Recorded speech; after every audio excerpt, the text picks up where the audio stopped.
Je vous remercie. Merci. La parole est à monsieur Alain Tourret. Monsieur le Président, ma question s'adresse à Madame la garde des Sceaux.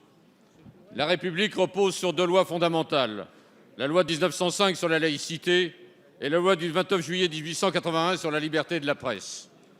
L'une et l'autre font actuellement l'objet de remises en cause qui risquent de détruire le socle républicain. La loi de 1905, c'est une loi de liberté. Elle assure et protège contre toutes les idéologies. Chacun est dès lors en droit de revendiquer, pour le moins, la neutralité de l'État face aux différents communautarismes. Notre modèle d'intégration a trop souffert de l'abstention de l'État, alors qu'il appartient à l'État de faire prévaloir la laïcité comme le principe du vivre ensemble. La loi du 29 juillet 1881 est également une loi de liberté, puisqu'elle s'appelle précisément loi de liberté sur la presse. Or, la loi de 1881 n'a que rarement été remise en cause. Elle assure, rappelons-le, la prescription de 3 mois et éventuellement, en cas d'infraction aggravée, la prescription de 12 mois. Elle ne permet ni la garde à vue, ni la comparution immédiate. Or, sous prétexte d'apologie de telle ou telle infraction, certains voudraient remettre en cause la loi de 1881 pour transférer les délits de presse vers le code pénal général. Cela aurait pour conséquence de porter les règles de prescription de 3 mois à 3 ans. Or, en matière de presse, et plus qu'ailleurs, le temps efface tout. Toucher la loi de 1881, qui est une loi d'équilibre, déférer devant la justice tous ceux qui écrivent, tous ceux qui publient, tous ceux qui éditent, serait à coup sûr une erreur. Limiter la loi sur la presse aux seuls journalistes serait discriminatoire par rapport aux écrivains, aux syndicalistes, aux hommes politiques, aux simples citoyens. Rappelons que l'article 11 de la Déclaration des droits de l'homme a valeur constitutionnelle et accorde liberté d'expression à tous les citoyens. Alors, Madame la garde des Sceaux, le gouvernement compte-t-il réviser les lois de 1905 et de 1881 ? Merci. La parole est à madame Christiane Taubira, garde des Sceaux, ministre de la Justice.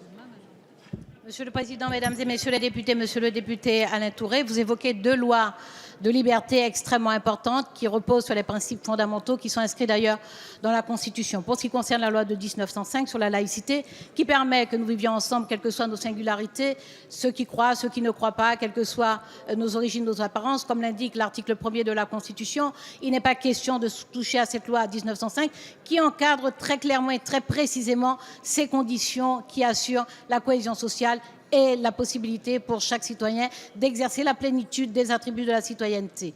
Pour ce qui concerne la loi sur la presse, cette loi sur la presse a été prévue justement pour protéger la liberté d'expression et la liberté d'opinion parce que ce sont les conditions même d'exercice de toutes les autres libertés. Cette loi sur la presse prévoit d'ailleurs des limitations à cette liberté d'expression et d'opinion. Il n'empêche que ces limitations sont elles-mêmes strictement encadrées et elles le sont notamment par une procédure spécifique. Vous savez que le président de la République a déclaré que la lutte contre le racisme, l'antisémitisme et toutes les discriminations constitue une grande cause nationale pour cette année 2015. En conséquence, il est important pour nous de nous assurer que nous sommes en mesure de combattre tous les actes, tous les propos racistes, antisémites et discriminatoire. Pour cela, évidemment, nous avons considéré qu'il fallait regarder de près les conditions dans lesquelles les sanctions pénales sont assurées contre le racisme, l'antisémitisme et les discriminations. Vous avez raison d'alerter sur le fait que cette loi protège les journalistes parce qu'ils sont professionnels, qu'ils sont responsables et qu'ils respectent des règles déontologiques. Il demeure que nous sommes confrontés aujourd'hui à un contentieux de masse avec des personnes qui sont en capacité notamment d'exercer, en tout cas de pratiquer le racisme, l'antisémitisme et les discriminations. Donc nous travaillons en concertation avec les médias, avec les associations et avec les professionnels d'Internet pour trouver la voie étroite